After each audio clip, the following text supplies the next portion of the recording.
एक सवाल जो बार बार सामने आता है, अगर पाकिस्तान परमाणु हमला करे तो क्या भारत का डिफेंस सिस्टम उसे रोक पाएगा? पाकिस्तान के पास कितने परमाणु हथियार हैं? क्या वे भारत के बड़े हिस्सों तक पहुंच सकते हैं? और क्या भारत का डिफेंस सिस्टम उन्हें रोक सकता है?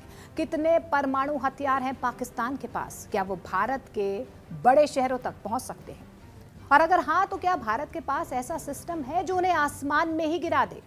आज हम इन सवालों का पूरा जवाब समझेंगे, न्यूक्लियर वॉरहेड से लेकर मिसाइल रेंज तक, और फिर भारत के पास मौजूद BMD S-400 आकाश और रडार शील्ड तक। देखिए, पाकिस्तान के पास अब एक छोटी मोटी परमाणु ताकत नहीं रही।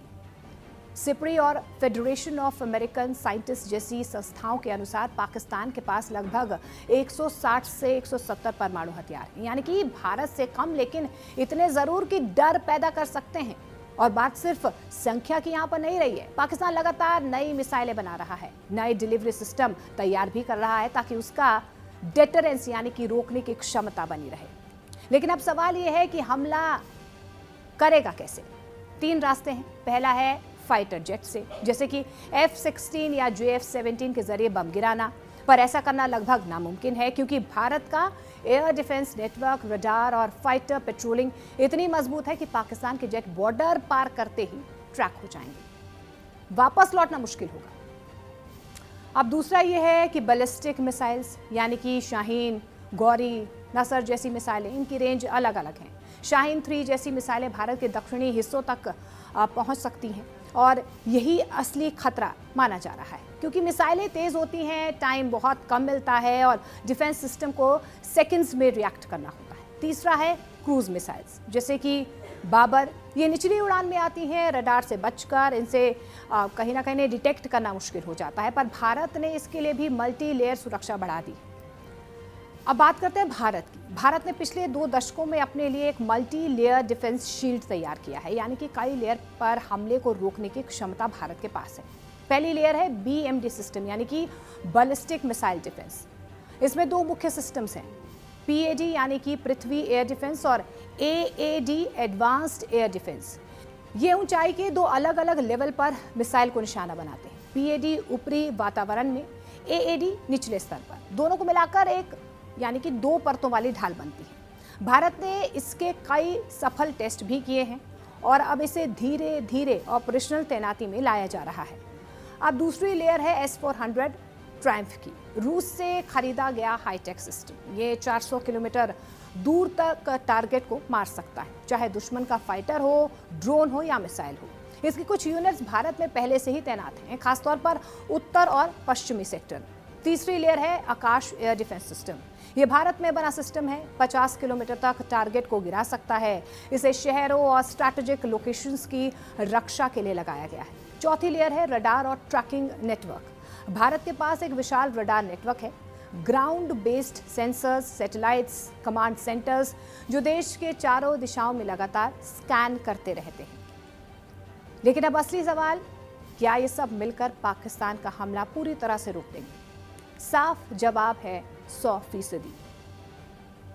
Saturation attack. अगर पाकिस्तान एक साथ कई मिसाइलें छोड़ता है, 20, 30 या 50, तो हर इंटरसेप्टर को ट्रैक और हिट करना मुश्किल होगा। कुछ मिसाइलें पार भी की जा सकती हैं, फिर भी हमारा डिफेंस सिस्टम इसे रोक लेगा। डिकॉयज और डमी टारगेट्स। आधुनिक मिसाइलें नकली सिर या झूठे टारगेट्स छोड़ती हैं। रडार को धोखा देना आसान होता है, इंटरसेप्टर गलत टारगेट पर फायर कर सकता है। तीसरा, क्रूज मिसाइल्स थ्रेट।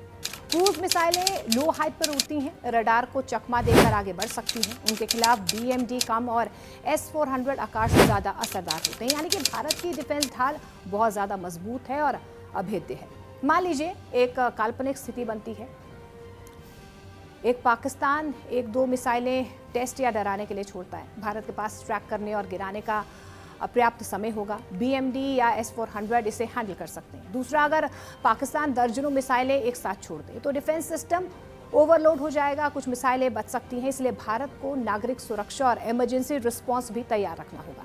तीसरा, अगर पाकिस्तान टैक्टिकल न्यूक्लियर हथियार या क्रूज मिसाइल इस्तेमाल करे तो जमीन पर तैनात आकाश और हवा में गश्त करते फाइटर जेट्स की भूमिका और ज़्यादा यहाँ पर बढ़ जाती है। अब रणनीतिक नजरिए से देखें तो भारत और पाकिस्तान दोनों के पास डेटरेंस यानी कि डर से रोकने वाली ताकत है। भारत नो फर्स्ट यूज की नीति पर चलता है, यानी कि पहले हमला नहीं करेगा, पर अगर हमला हुआ तो जवाब जरूर दिया जाएगा और वो निर्णायक होगा। अब पाकिस्तान की रणनीति थोड़ी सी अलग है। वो फर्स्ट यूज की गुंजाइश जो है वो खुली रखता है। यही दोनों देशों के बीच तनाव की असली वजह है। भारत की रणनीति का मकसद है किसी भी हालत में देश के मुख्य शहरों, बेस और नागरिक इलाकों को पहले स्ट्राइक से बचा लेना है। इसीलिए रक्षा परतें बन रही हैं, इंटरसेप्टर्स की संख्या बढ़ाई जा रही है, सैटेलाइट ट्रैकिंग और डेटा शेयरिंग और बेहतर की जा रही है। पाकिस्तान के पास लगभग 160-170 परमाणु हथियार हैं। उनमें से कई भारत के ज्यादातर हिस्सों तक पहुंच सकते हैं, लेकिन भारत का डिफेंस सिस्टम BMD, S-400, आकाश और रडार नेटवर्क कई स्तरों पर उन्हें रोकने की क्षमता रखता है।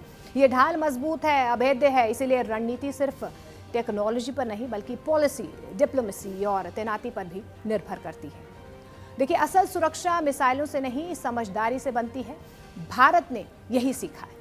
शक्ति भी रखो और संयम भी।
ये कड़क है।